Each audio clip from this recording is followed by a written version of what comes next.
Let's be honest, Sega and fighting games go together like peanut butter and jelly, or P. Diddy and police raids, meaning that this is an elite combo. But while Sega is mostly known within the fighting game scene for their iconic Virtua Fighter series, I wanted to cover another fighting game of theirs for this video. First released in arcades worldwide in November 1995, Fighting Vipers is a 3D fighting game with a colourful cast of characters and some unique mechanics. The game was targeted mainly towards a Western audience with its explosive depiction of various martial arts, and it seems like a more rowdy version of Virtua Fighter.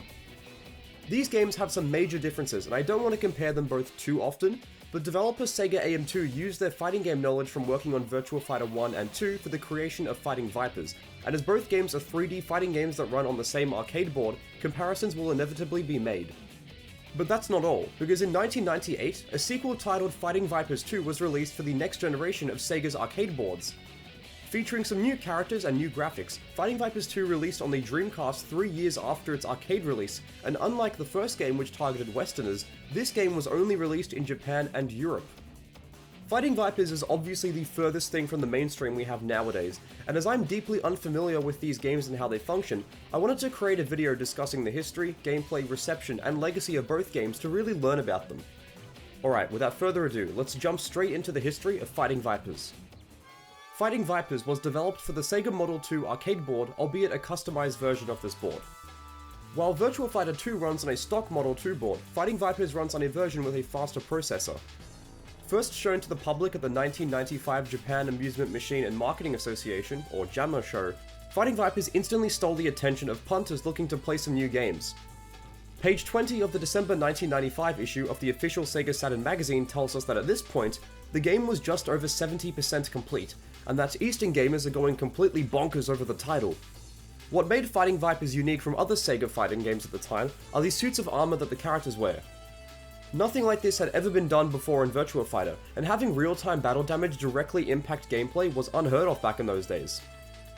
A month before this issue of the Saturn magazine released, Next Generation's November 1995 magazine came out, and this issue includes an interview with Sega legend and Fighting Vipers producer Yu Suzuki. On page 10 of this issue, Suzuki reveals some details about Fighting Vipers. What future projects are you working on? Virtual Cop 2 for the arcade, Virtual Cop and VF2 on Saturn, VF3 for the arcade, and a fighting game called Fighting Vipers for the arcade. Well, how does Fighting Vipers compare to VF2? FV is characterized by a fighting style without ringouts. We received comments about the ringouts in VF indicating different changes, and so for FV, the fighting can continue mercilessly. It sounds to me personally like the developers behind Fighting Vipers knew that the removal of ringouts would help separate the game from Virtua Fighter, and also for it to please those who dislike the sumo-style arenas of that series. While not much info is known about the development of the arcade version specifically, I was able to find some interesting information about the Sega Saturn port, and I'll also be using a 2-page interview from the Saturn port's developers in the Sega Saturn magazine as my source of information. According to them, 15 people developed the Saturn port, with most of them being from the Virtua Fighter 2 Saturn team. Having to incorporate the walls and environmental destruction was the team's biggest challenge due to all the polygons required to pull off such an effect, so the developers got around this by lowering the game's resolution. Trying to make the characters' animations appear just as well as they did in the arcade was also a challenge, as the armor found on all of them is actually quite complex in terms of rendering and shading. Speaking of shading, the Saturn port specifically features a form of dynamic lighting called Gouraud shading, which is a method using computer graphics to simulate the differing effect of light and color across the surface of an object. Look, if you can understand that all, then you're way smarter than I am. It took the developers 8 months to finish this port, and it includes a training mode as well as a replay viewer, which, now that I think about it, makes this version of the game pretty ahead of its time. In terms of gameplay, the basic formula has been borrowed from Virtua Fighter 2. Fighting Vipers has 3 buttons, punch, kick, and guard, and you use these to perform combos, throws, etc.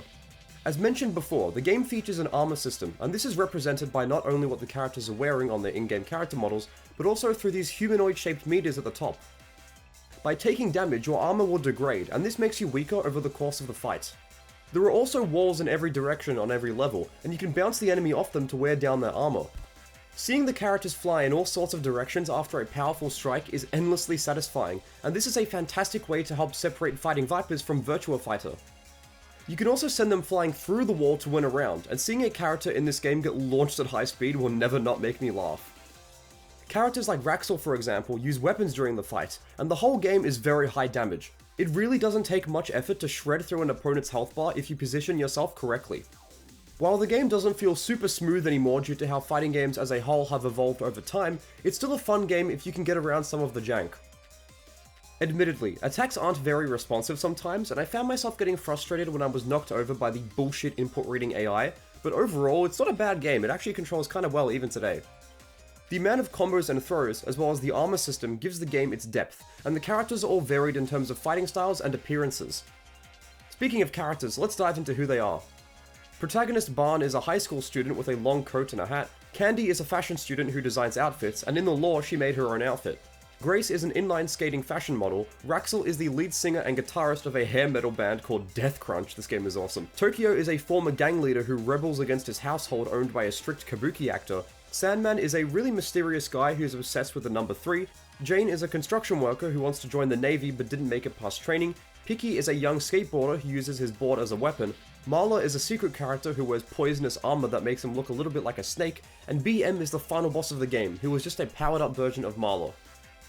The Japanese Sega Saturn port of the game includes 2 more characters, however. Kuma-chan is a bear who uses Sandman's fighting style, and believe it or not, Pepsi Man, the Japanese Pepsi mascot, also appears in the game as a playable character. While Pepsi Man was removed in the American and European versions of the game, Japanese Sega fans got to use Pepsi Man in all his glory. Personally, my favourite characters are Barn and Raxel because I think they look really cool, as well as being quite fun to play. Overall, while it hasn't aged perfectly, Fighting Viper's gameplay still mostly holds up in my opinion, as its unique and interesting gameplay ideas outweigh some of the jank. When Fighting Vipers released in arcades around the world, it performed great in Japan and just sort of alright in America. But let's not get ahead of ourselves here. Japanese publication Game Machine reported in their December 15th, 1995 issue that Fighting Vipers was the most popular arcade game at the time and that it was one of the top 5 highest grossing arcade games in 1996. Look, that's all well and good, but the American crowd didn't instantly love it like how the Japanese did.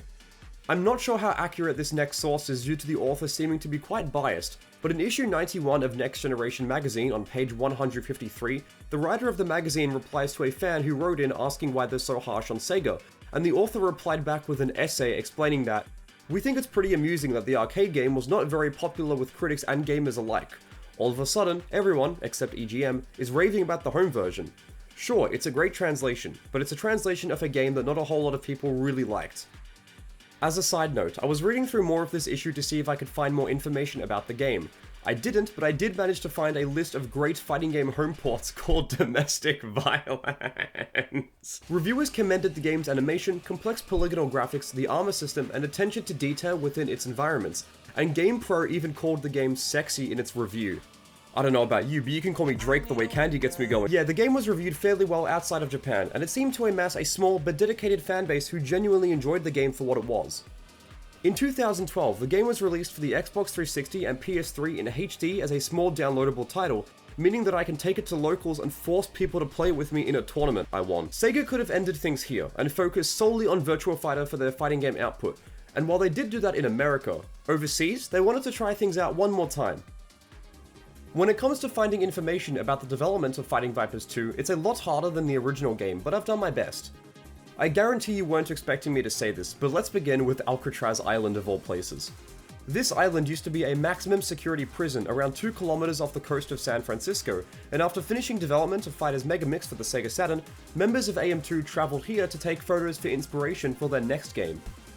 AM2 director Hiroshi Kataoka revealed this information in an interview with our old friend the Sega Saturn magazine, and this publication will also be a major source of information for my coverage on Fighting Vipers 2 in general. According to Kataoka, the game took 10 months to develop, and it began on the Model 3 Step 1 board. As far as I understand, and look, I could be wrong here due to this information being pretty confusing, but Sega's Model 3 board had a series of revisions known as steps, and Kataoka reveals how even though they started developing the game on Step 1 of the Model 3, development was moved over to Step 2 as it allowed the game to have more detailed graphics and environments. As far as character designs go, Kataoka says that sports that were popular with young people at the time, like BMX riding and skateboarding, inspired the look and personality of the characters. Character designers began with creating their image and then figuring out which moves they should have. After Charlie's design was finished, for example, the developers gave him a bike and they watched BMX videos to study how the human body reacts to the force involved with riding one. Usually, Sega would use their in-house artists to design all the characters, but they commissioned Japanese artist ImaiTunes for the game's artwork. Also, while Fighting Vipers 1 and 2 have some really nice animation, most of it was done entirely by hand. Motion capture was only used for the cinematics like the opening and the victory poses, whereas the fighting animations have no motion capture at all. This is because, according to the developers, the fighting animations are too complicated for regular people to do, so hand animation was necessary. Kataoka mentions how everything the developers were unable to include into the first game made their way into the sequel, and after development finished they were finally allowed to go home again. Seriously, the staff at Sega slept on the floor at the office and rarely went home towards the end of development because they wanted to get the game done on time. When the game was released in April 1998, it stayed an arcade exclusive until early 2001 when it came out on the Dreamcast. Due to the first game not being that popular in America, Sega decided to release it only in Japan and Europe, meaning American gamers never got to play this game back in the day. Releasing for the Dreamcast meant that the game had better graphics and a wider install base than its predecessor, even though the Dreamcast didn't do too well in retrospect. Fighting Vipers 2 has lots and lots of awesome new features, and I most likely won't be able to cover them all, but I'll do my best to highlight the important stuff. The basic movement mechanics return from the first game, but Fighting Vipers 2 includes more verticality in its gameplay. Characters like Raxel and Honey can jump towards a wall and then press up and punch to climb it, and they can also press up and all three buttons to perform an over-the-wall technique.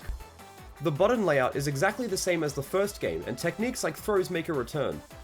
The armor system is also back with a vengeance, and it's just as important as it was in the first game.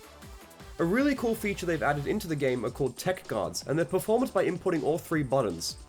These are essentially parries, and you can perform them to catch low attacks as well as mids and highs. If these connect, you can either press punch or kick to perform a tech counter, which has a good chance of destroying your opponent's armor.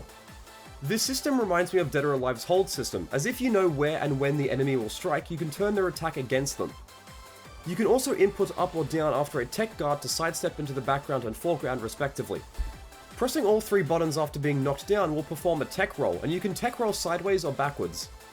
Perhaps my favourite new addition are the Super KOs. Without any armor, if you input forward on all three buttons, you can perform one of these.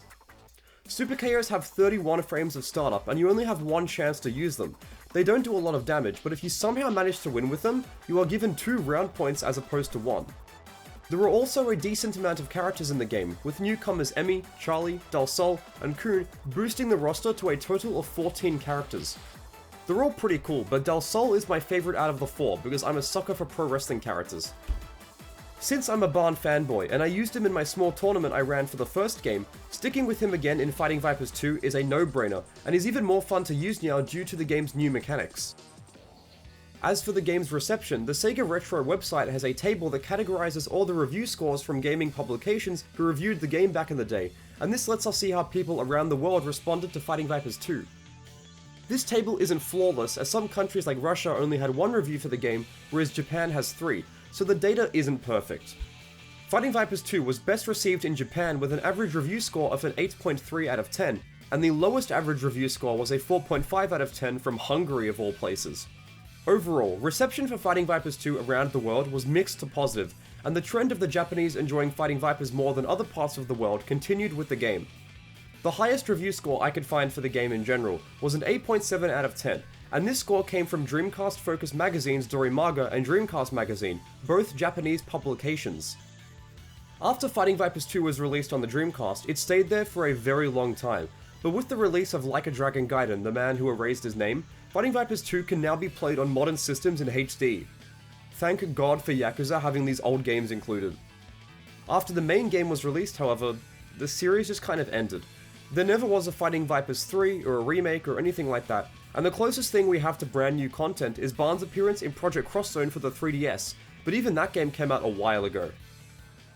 Even though pretty much everything about the series is stuck in the 90s, both Fighting Vipers games are still very well made and thought out fighters. If you like Virtua Fighter, it's like that game but on steroids. I played these games through emulation and on actual hardware via an Xbox 360 for the first game, so they're easily accessible if you own a PC or a modded 360 or PS3. The first game specifically is only 70 megabytes, so you can download it super quickly if you're interested in trying out that game specifically. I would really love to see a return of Fighting Vipers in some form outside of Yakuza, but honestly, I highly doubt this will ever come true due to it being ridiculously far away from the mainstream. If I could just see my guy Ban in HD with a brand new character model, I think I would pour all my time into a new Fighting Vipers. Thanks for watching, I hope you had fun, and I'll see you in the next one.